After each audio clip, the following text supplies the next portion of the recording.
വർഷം ഒരുപാട് ഹൊറർ പടങ്ങൾ ഇറങ്ങിയിട്ടുണ്ട്. ഒരുപാടെന്ന് പറഞ്ഞാൽ എണ്ണാൻ പറ്റാത്ത അത്രയും അതും നല്ല ക്വാളിറ്റിയുള്ള ഐറ്റംസാണ് കൂടുതലും.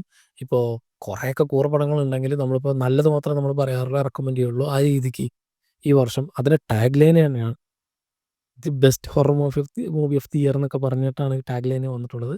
പടത്തിന് പേര് ടുഗദർ. സോ ഈ പടത്തിൻ്റെ പേരിൽ തന്നെ ഉണ്ട് ടുഗദർ. രണ്ടുപേരും കൂടി ഒരുമിച്ച് അല്ലെങ്കിൽ ഒരുമിച്ച് എന്നുള്ളൊരു സംഭവം. സോ ഇതിൻ്റെ പ്ലോട്ട് എന്താണെന്ന് വെച്ചാൽ ഒരു ഒരു മിസ്റ്റീരിയസ് ആയിട്ടുള്ള ഒരു സ്ഥലമുണ്ട്. അവിടെ ഒരു ഒരു പർട്ടിക്കുലർ ഒരു കേവ് ഉണ്ട്. അതിനകത്ത് പോയി കഴിഞ്ഞാൽ അതിനകത്ത് വെള്ളം കുടിച്ചു കഴിഞ്ഞാൽ 2 പേര് തമ്മിൽ കൂട്ടിമുട്ടും. സോ അതിൻ്റെ ഫിനോമിന എന്താണ്, അതിൻ്റെ ബാക്കിലുള്ള കാര്യങ്ങൾ എന്താണ്, അങ്ങനത്തെ കാര്യങ്ങളൊന്നും സിനിമയിൽ അധികം എക്സ്പ്ലോർ ചെയ്യുന്നില്ലെങ്കിലും ആ ഒരു ഫിനോമിന ഒരു 2 പേര്, ഒരു കപ്പിൾസ് അവര് തമ്മിൽ കുറേ ഇഷ്യൂസ് ഉണ്ട്. അവര് ഈവൻ ഡൈവേഴ്സിൻ്റെ അറ്റത്ത് പോയി നിൽക്കുന്ന 2 പേരാണ്. സോ അങ്ങനെ നിൽക്കുന്ന 2 പേര് ഇങ്ങനത്തെ ഒരു ഇവന്റിൽ പെടുന്നതും അവരെങ്ങനെയാണ് അതിനെ ടാക്കിൾ ചെയ്യുന്നത് എന്നുള്ളതാണ് ഈ ഒരു ചിത്രം കാണിച്ചു തരിക. ഭയങ്കര ഇൻട്രസ്റ്റിംഗ് ആയിട്ട് എനിക്ക് ഫീൽ ചെയ്തു.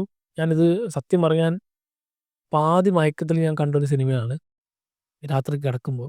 ഇത് അതായത് ഇത് കണ്ടിട്ടാണ് ഞാൻ ഉറങ്ങിയത്. ഇങ്ങനെ കണ്ടുറങ്ങിപ്പോയി.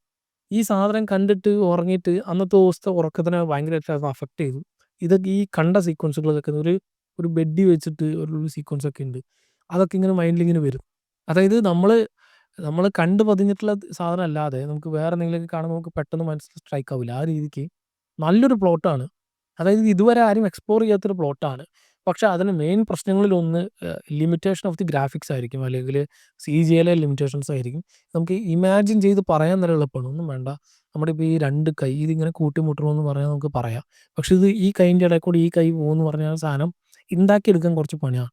അതായത് CGIയിൽ ചെയ്തെടുക്കാൻ കുറച്ച് പണിയാണ്. അത് ഐ തിങ്ക് ഡെഡ്പൂൾ ആൻഡ് വോൾവെറിനിൽ ഒരു സീനിൽ അതിൽ ആ ഒരു ആൻറ്റഗോണിസ്റ്റ് ക്യാരക്ടർ ഇങ്ങനെ ഒരു ഈ തലേൻ്റെ ഉള്ളിൽ കൂടെ ഇങ്ങനെ കൈയിടുന്ന ആ ഒരു സീക്വൻസ് ഉണ്ടായിരുന്നു. അതാണ് ഈ പടത്തിൽ മൊത്തം. അപ്പൊ ഈ പടത്തിന് ബേസ് അതാണ്. ഇങ്ങനെ 2 കൂടി ഇന്റർലിങ്ക് ചെയ്ത് പോകുന്നുള്ളതാണ്. സോ ഇതിങ്ങനെ ഇടയിൽ കൂടെ പോകുന്ന സീക്വൻസുകളൊക്കെ എടുത്ത് വെക്കാൻ കുറേ പണിയുള്ളത് കൊണ്ടായിരിക്കും ഇതുവരെ ഒരു പക്ഷേ ഇത് സിനിമയായിട്ട് വരാത്തത്. ചിലപ്പോൾ ബുക്കായിട്ടോ നോവലായിട്ടോ അല്ലെങ്കിൽ വല്ല ആർട്ടിക്കിളായിട്ടോ ആർക്കെങ്കിലുമൊക്കെ ചിലപ്പോൾ ഇത് മൈൻഡിലുണ്ടാവും ഈ ഒരു കോൺസെപ്റ്റ്. പക്ഷെ അതിനെ സ്ക്രീനിൽ കൊണ്ടുവരാൻ കുറച്ച് പണിയാണ്. സോ അതുകൊണ്ട് ഈ സിനിമയുടെ CGI അല്ലെങ്കിൽ അതിൻ്റെ ഗ്രാഫിക്സ് ഡിപ്പാർട്ട്മെൻറ്റാണ് ഹെവി എന്ന് പറയും. ഇത് പറയുമ്പോൾ ഇപ്പോൾ ഒരു വലിയ സ്കെയിലിലുള്ള ഒരു ഗ്രാൻഡ് ആയിട്ടുള്ള സാധനങ്ങളൊന്നും അല്ല. ജസ്റ്റ് 2 ക്യാരക്ടേഴ്സ് ഒരു ഒരു ചെറിയ സമയത്തൊക്കെ അതിങ്ങനെ ഇന്റർലിങ്ക് ആവുന്ന കുറേ സീക്വൻസുകളൊക്കെ കാണിച്ചു തരുമ്പോൾ നന്നായിട്ട് നമുക്ക് റിയലിസ്റ്റിക് ആയിട്ട് ഫീൽ ചെയ്യും. സോ ആ രീതിക്ക് മേക്കിങ്ങിൽ നല്ലോണം പിടിച്ചിട്ടുണ്ട് ഈ പടം. ചിലപ്പോൾ ഇങ്ങനെ പറഞ്ഞു പോയാൽ മാത്രം വലിയ എക്സ്പീരിയൻസ് നമുക്ക് കിട്ടില്ല. അവർ അനുഭവിക്കുന്നൊരു സാധനമുണ്ട്. ഒരു 2 ക്യാരക്ടർ മാഗ്നറ്റ് പോലെ അട്രാക്റ്റ് ആവാൻ പോവാണ്. അപ്പോൾ അതായത് അവരെ നേരിട്ട് കണ്ട് അവരിങ്ങനെ അടുത്തു. ഇപ്പം അടുക്കുന്നുള്ള ഒരു ഫീല് നമുക്ക് കിട്ടുന്നുണ്ട്. അതുകൊണ്ട് ഇത് ഇത് കാണുമ്പോൾ ആ ഒരു പ്ലോട്ടിനോട് നല്ലോണം എൻഗേജ്ഡ് ആയിട്ട് നമ്മളിങ്ങനെ കണ്ടിരിക്കും. സോ അതുകൊണ്ട് ഒരു 1.5 മണിക്കൂറൊന്നും ഉള്ളൂ. നല്ലൊരു ഒരു ഒരു പ്രോപ്പർ ഹൊറർ എക്സ്പീരിയൻസ് ആണ്. നമ്മളിപ്പോൾ ഈ വർഷം തന്നെ ഇതിപ്പോൾ പറയുമ്പോൾ ജംപ് സ്കെയറോ അങ്ങനത്തെ സാധനങ്ങളൊന്നും അല്ല കേട്ടോ ഞാനീ പറഞ്ഞത്. ഹൊറർ എന്ന് പറഞ്ഞാൽ നമുക്കറിയാം ഇത് ബോഡി ഹൊററാണ്. ഹൊററിൽ തന്നെ പല സബ് ജോണേഴ്സ് ഉണ്ട്. ഇപ്പോൾ നമ്മുടെ സബ്സ്റ്റൻസ് എന്നൊരു പടം ഇക്കൊല്ലം തന്നെ ഇറങ്ങിയിട്ടില്ലേ?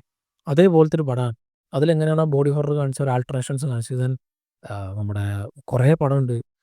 അത് ഞാൻ പക്ഷേ ചില സാധനങ്ങളൊക്കെ നമുക്കൊരു സ്ലാഷർ പോലെ നമുക്ക് ഭയങ്കര ഡിസ്ഗസ്റ്റിംഗ് ആയിട്ട് ഫീൽ ചെയ്യുന്ന ബോഡി ഹൊറേഴ്സ് ഉണ്ട്. പക്ഷെ ടുഗദർ അങ്ങനെയല്ല.